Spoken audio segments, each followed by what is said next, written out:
आज दिल्ली के सीएम बन के बैठ गए हैं, लेकिन बनते ही सबसे पहली लात उन्होंने मारी वो ड्राइवर समाज को मारी।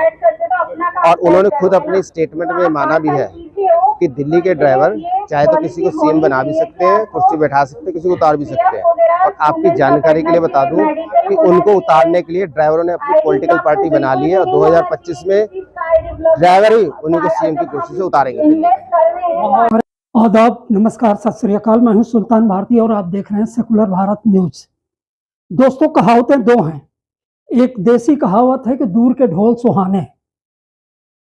ये कहावत जो है मैं मृग मारीचिका की मतलब याद दिलाती है। दूसरी कहावत अंग्रेजी में है जो ग्लोबल है, ज्यादा ताकतवर है, ज्यादा आकर्षित है, क्योंकि हम लोग विदेशी चीजों की तरफ ज्यादा आकर्षित करते हैं, चाहे वो विदेशी बजाते खुद हो, चाहे विदेशी नियम कानून हो और चाहे विदेशी कंपनी हो।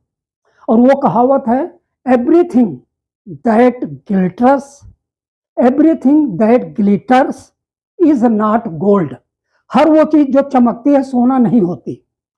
देश के अंदर जब ये विदेशी कंपनियां आई, उबेर, ओला, फ्लिपकार्ट, अमेजन जैसी तमाम और कंपनियां, ऑनलाइन कंपनियां, तो हम दौड़ पड़े, क्योंकि उन्होंने ऑफर दिया था कि हम तुम्हें पार्टनर बनाएंगे। लेकिन बनाया क्या? गुलाम। शोषण का एक अंतहीन सिलसिला चला रहा है, जिसके नीचे दबा हुआ आदमी न उसकी जो हालत है वो सांप और छछूंदर की तरह है, न निगल सकता है न उगल सकता है। रोटी रोजी के चलते इनकी गुलामी झेल रहा है। तकलीफें हैं क्या? थोड़ी नहीं है। लेकिन देखिए, एक सबक मिलता है कि हम किस तरह विदेश की तरफ मुंह करके और सूर्योदय, पश्चिम की तरफ मुंह करके सूर्योदय देखने की कोशिश करते हैं। वो कंपनियां जब हमारे देश में आई तो उनको फिर लगा कि वो ईस्ट इंडिया कंपनी वाला ही हुकूमत होगी, लेकिन अब देश बदल चुका है। आखिर शोषण किस तरह का चल रहा है?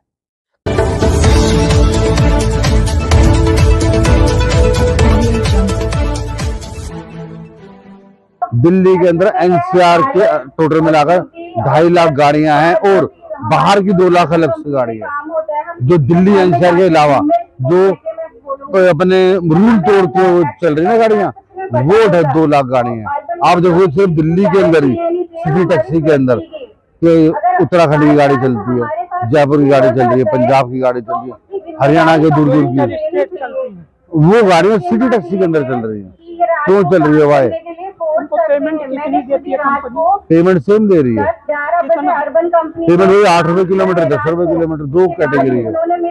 सैलरी की मांग क्या है? पेट्रोल और सीएनजी के हिसाब से हमारा जो एसी का किराया होना चाहिए, छोटी गाड़ी का 18, बड़ी गाड़ी का 22 रुपए। अभी भी सरकार बहानेबाजी में लगी, दबा के सरकार को पता नहीं ऑल ओवर से क्या बेनिफिट हो रहा है, क्या इंटरनली बेनिफिट हो रहा है कि इनके बच्चे, सरकार के मंत्रियों के बच्चे उबर में वकील लगे होंगे। सुषमा स्वराज जी एक्सपायर हो गए, उनकी लड़की वकील है उबर। अगर आगे भी ये एक्सक्यूज चलता रहा,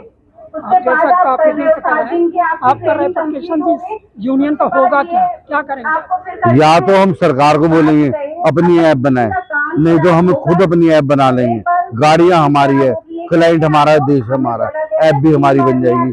यही एक लास्ट ऑप्शन हमारे पास। ओला और उबेर जैसी इंटरनेशनल कंपनियों के रिप्रेजेंटेटिव आए कभी आपसे बात करने को? अभी तक कोई भी नहीं आया। कोई नहीं, उनसे कांटेक्ट किया गया?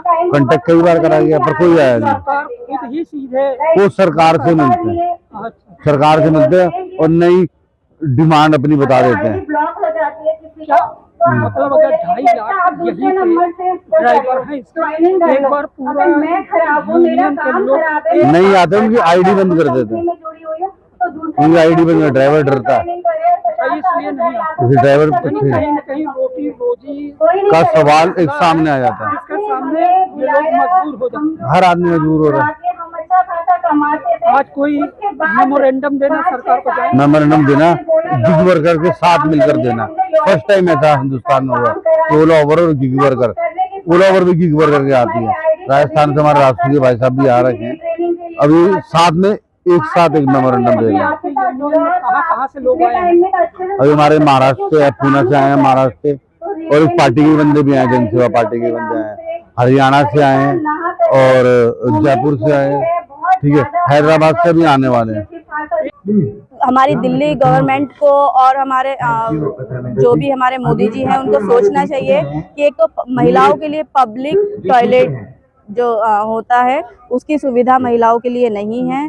हाँ, दूसरा राइडर्स के लिए जब वो लेकर सामान ऊपर जाती हैं तो उनके लिए टॉयलेट के लिए बहुत परेशानी होती है। सामान वो कहाँ छोड़े, किस तरीके से छोड़े, तो वो छोड़ने के लिए भी बहुत परेशानी है। दूसरा उनकी सेफ्टी को लेके बहुत दिक्कत है कि सेफ्टी के लिए सरकार को ये थोड़े से कानून बनाने चाहिए कि सेफ्टी किस तरह से होगी, क्या होगी। तो सुविधा और सुरक्षा स्पेशली दो चीजों का काम जी। है महिलाओं के लिए और सुरक्षा के लिए तो पूरे देश में ही आजकल जो हंगामा मचा हुआ है, तो महिलाएं अगर ये चीज मांग रही है तो गलत नहीं है। सरकार की तरफ से एक्सक्यूज क्या दिया जाता है, क्या बहाने बनाते हैं? सरकार की तरफ से तो अभी तक एक्सक्यूज तो ऐसा कुछ मतलब मुझे तो नहीं लगता है कि वो कुछ काम करते हैं या इस पे सुनवाई करते हैं। अभी इसके पहले आपने ये चीजें मांगी? इससे पहले तो बहुत टाइम पहले से ही ये प्रोटेस्ट तो चलते ही आ रहे हैं। हर बार महिलाओं के लिए आगे बढ़ने के लिए, महिलाओं की सेफ्टी के लिए, महिलाओं को भी बराबरी में बाहर आने के लिए, इन चीजों पे बहुत सारी बातें होती है, पर ये सरकार ने अपने कान बंद कर रखे हैं। पुरुषों के मुकाबले महिला ड्राइवरों को जो सर्विस प्रोवाइड कराते हैं उनका ड्यूटी आवर कम है या अनलिमिटेड? महिलाओं पुरुषों के मुकाबले ड्यूटी टाइम तो उनका ज्यादा ही वो बराबर ही लगाते हैं, पर उसका ये है कि पुरुषों के मुकाबले महिलाओं को और भी बहुत सारी चीजों के लिए दिक्कतें परेशानियां होती है, जैसे कि छुट्टियों को लेकर, क्योंकि घर बच्चे परेशानियां ये सब आती हैं। तो महिलाओं के लिए एक तो छुट्टी का जो टाइमिंग है उसको लेकर सरकार नहीं सुनवाई कर पा रही है, और दूसरा उनको जब सुबह निकलने का और रात को घर पहुंचने का जो उनकी ड्यूटी आवर्स है वो ज्यादा है। अच्छा, एनसीआर और दिल्ली को लेकर लगभग 2.5 लाख जी इसमें ड्राइवर 2 लाख से ऊपर है। इतनी बड़ी तादाद में ये लोग क्या प्रदर्शन नहीं कर सकते कि सरकार इस सख्त प्रदर्शन से? जी कर सकते हैं और करना चाहिए। मेरी तो उम्मीद है कि हम चाहते हैं कि हम सभी जितने भी राइडर्स हैं, ओला उबर्स के, टू व्हीलर्स के, उन सभी को एक साथ एकता बना के और ये प्रोटेस्ट करना चाहिए और अपने लिए नए कानून बनाने चाहिए।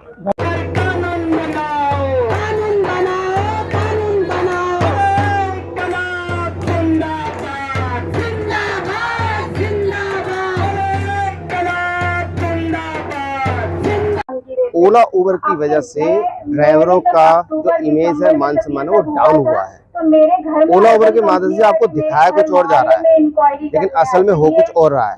उनको एक आजाद गुलाम बना दिया है। आजाद इसलिए कि उनके दिमाग में डाल दिया है जब आपका दिल करे काम करना ऑन करो, जब दिल करे बंद करना काम बंद कर दो। लेकिन गुलाम क्यों? एज ए पार्टनर उनको कहते हैं कि आप पार्टनर हो हमारे, आ जाओ काम करो, लेकिन बिना पूछे, बिना उनसे सलाह किए उनको तुरंत अपने पोर्टल से हटा देते हैं बिना किसी गलती के, और एक सुनवाई नहीं करते हैं। सारी सुनवाई कस्टमर की करते हैं। अगर कस्टमर ने गलत कमेंट डाल दिया, अगर हमारी गाड़ी में कोई आदमी अल्कोहल लेके बैठ गया या अल्कोहल पी के बैठ गया, वो बदतमीजी कर रहा है और उसने ऑनलाइन वहाँ कंप्लेंट डाल दी कि भाई मैं ठीक हूँ, ड्राइवर अल्कोहलिक है, वो पूछेंगे नहीं ड्राइवर से कि आप थे नहीं थे, क्या थे, कुछ नहीं, नथिंग। वो वहीं से ब्लैक लिस्ट कर देंगे ड्राइवर को। तो ये हो गया गुलामी, ये हो गई गुलामी।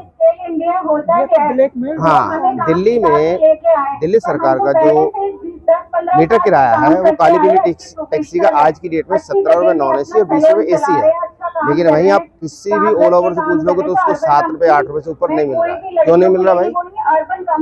आप एक गवर्नमेंट के अंदर चल रहे हो, आप जो रोड पे चल रहे हो वो गवर्नमेंट का रोड है, उसके नियम कानून आपको मानने जरूरी है, लेकिन कोई नहीं मान रहा। क्यों नहीं मान रहा? या तो कंपनी जाने या सरकार जाने क्या मिली भगत है उनकी।